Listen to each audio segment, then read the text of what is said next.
What is the condition of black people globally? How would you say it in a nutshell?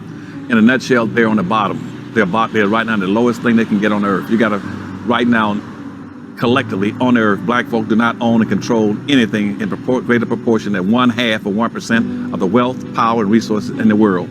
You got collectively, black folks should have about 24% of the world's population. But you can never acquire and hold on and exercise more than 1/2 or 1%, which means you're going to perish. That's what it means. Africa now is the richest continent on the earth. But when you all talk about global awakening, what you're talking about in America, we call that gentrification and privatization, which means that's not a positive for black folk to have an awakening when all of a sudden people come in and take over your resources and privatize into the hands of the dominant white society, dominant Europeans, and now it's going to be dominant Chinese and Japanese going to take you all over. And the Arabs have been after you all ever since about 765 AD, when they marched into Africa talking about they're coming to Africa to wake African up in the search of what they call the 3 G's, God, glory, and gold. They've been pursuing you all now since 765.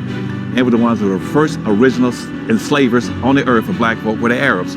And they're still enslaving you all in Ethiopia, Mauritania, and Sudan, selling you all for $150 a piece. So that's a terrible awakening. So I don't know what awakening means. Have you been asleep all that time? Because when they come back, they're going to gentrify you and they're going to privatize every damn thing in Africa. And that's a negative for you. Islam was the first one to start enslaving you. The Arabs have been enslaving black folk now for 1,300 years. They've been enslaving 1 million blacks in Africa every year, every 100 years. They've enslaved 13 million of you. Why are you messing around with Islam? Because see, basically Jews are whites. They're Khazarians. And the original Jews were really blacks coming out of Ethiopia. Absolutely, yes. But black folk let them run them out of Africa, run them out of the Middle East, run them out past Kenya, down into Africa. Then the Khazarians. The Khazarians are a mixture of Mongoloids, Russians, and Polish. And they're Khazarians. They came in and took over your religion in about 700 to 800 AD. And I'm trying to think when the prime minister, I can't think of his name now. He asked 6 black rabbis to come up to that area between the Caspian Sea and the Black Sea and teach the Khazarians a new religion. And they brought the Jewish religion up. They the Jewish religion. They brought the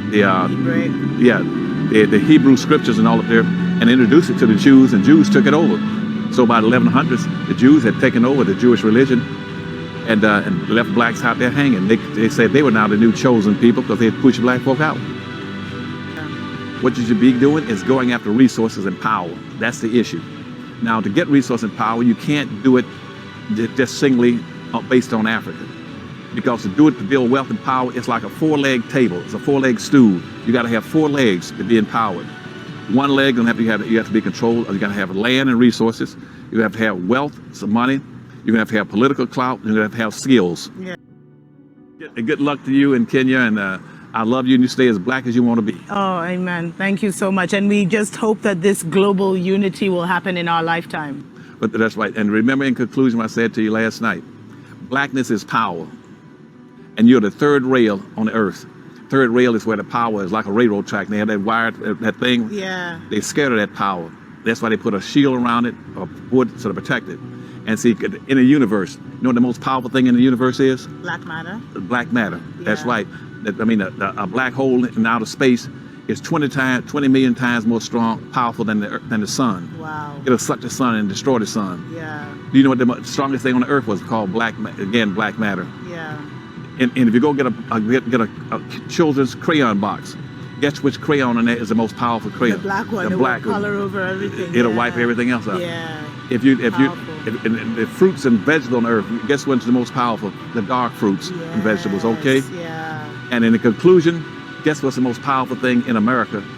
And that's why the whites came up with it, called it 1 drop of blood rule. You know what that meant? They said that the Jim Crow, was that the one? No, they said black blood is so powerful. If you got 1 drop of black blood, it'll make you black. That's so true, though. That's right. And you can put in 50 gallons of white blood, but it can't overcome that 1 drop of black blood. Blackness is power. And if you keep playing games, then all the blacks on earth will get eliminated off the earth. Wow. Dr. Anderson has kept it so real. Like, there's nothing else to add. I usually try and sugarcoat my messages, but this has been so real. I pray that it blessed you. And you know what? Yeah, we got to stop talking and start doing stuff. The formula exists. Just digest what he said. Thank you so much.